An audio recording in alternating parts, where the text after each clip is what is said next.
budging on that salary cap, and they are not budging on that revenue share percentage because they refuse to go into $400-500 million in debt for these WNBA players. The offer is plain and simple. You either sign it or we lock out. Ladies and gentlemen, the breaking point has officially arrived.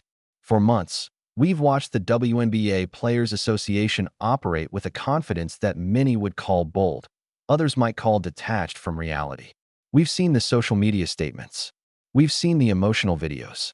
We've heard the repeated demands for 30% of gross revenue from a league that has struggled financially for decades. But now, the response has come, and it's decisive. The WNBA owners have answered the union's latest proposal, and it's not just a rejection. It's a firm and unmistakable no. They've drawn a clear line. The salary cap remains at $5.65 million. Revenue sharing stays capped at 15%. And the message to union leaders like Breanna Stewart and Nneka Agwamike is simple. Accept this historic raise, or risk a shutdown of the entire season. To understand how we got here, you have to look at the numbers. The union reportedly proposed a $9.5 million salary cap and sought 25% to 27.5% of shared revenue. From the owner's perspective, agreeing to those terms could potentially drive the league hundreds of millions of dollars deeper into debt over the life of the agreement. Then came the silence. The proposal was sent in late December, and for 6 weeks, there was no response. No counteroffer. No public back and forth. Just quiet. And when both sides finally met over Zoom on February 2nd, the owner's message was clear. The current offer stands. This isn't just a contract negotiation anymore.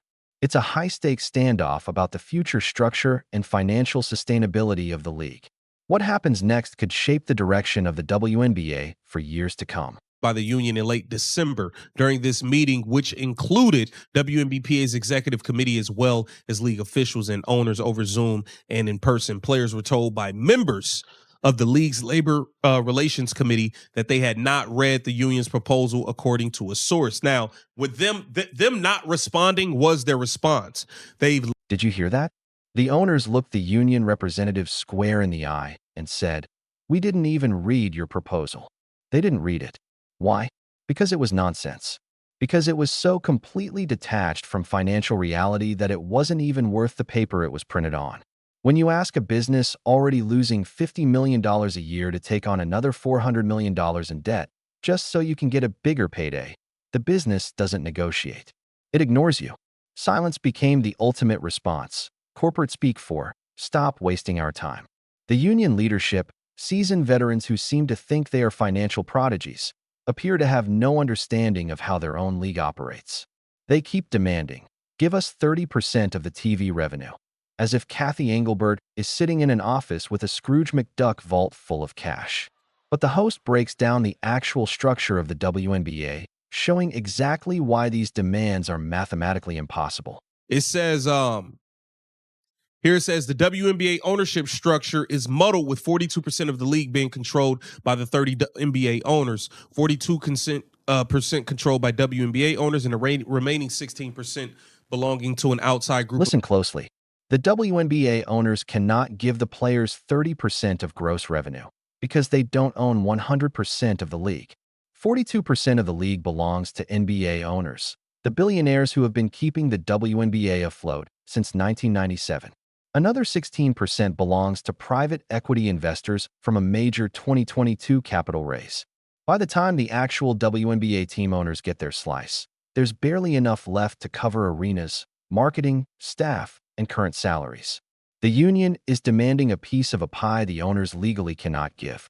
You can't force outside investors to hand over their equity. You can't make Adam Silver or the NBA owners take a massive loss just because Natasha Cloud is throwing a fit. This is basic economics, and the union is failing the test. And then there's the so-called leverage the union thought they had. For months, veteran players have been flaunting their participation in the unrivaled 3-on-3 league, thinking it would force the WNBA to bend. They imagined, we'll play elsewhere, and the owners will cave. But the owners are billionaires. Billionaires follow the data. And the data from Unrivaled? It has been a complete disaster for the players' negotiating position. Y'all leverage But in all actuality, it's backfire because it's going to show the ratings have sucked. They suck. Nobody's watching it. So all of this stuff has, the way y'all went about it has kind of backfired on y'all. I know y'all thought Unrivaled was leverage. Granted, it is more money for y'all, and that's cool. That's cool. But when you tried to leverage that league against the WNBA, and the WNBA are seeing the ratings reports and they are absolutely trash, that does not bode well for you players because it's The ratings?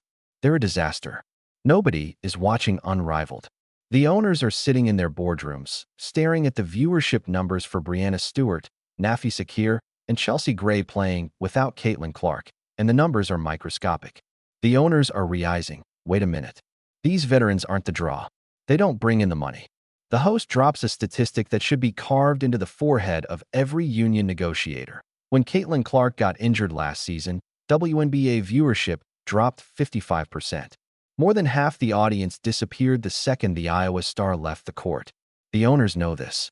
They know this is a Caitlin Clark league, and they refuse to bankrupt franchises to pay veterans who can't draw 1,000 people to a 3-on-3 game in Miami. This is a tragedy of ego. The owners have made concessions, paying for player housing, increasing veteran bonuses, and putting a 15% revenue share on the table, a huge step for a league that has never been profitable. But the veterans' egos are inflated, their jealousy of the Caitlin Clark economy is toxic, and they're willing to burn the house down just to prove a point. Caught in a crossfire of their own making, the real casualty could be Caitlin Clark's sophomore season. If the union doesn't fold immediately, a lockout is inevitable. The owners are not bluffing. Expansion drafts, the collegiate draft, and free agency are all looming.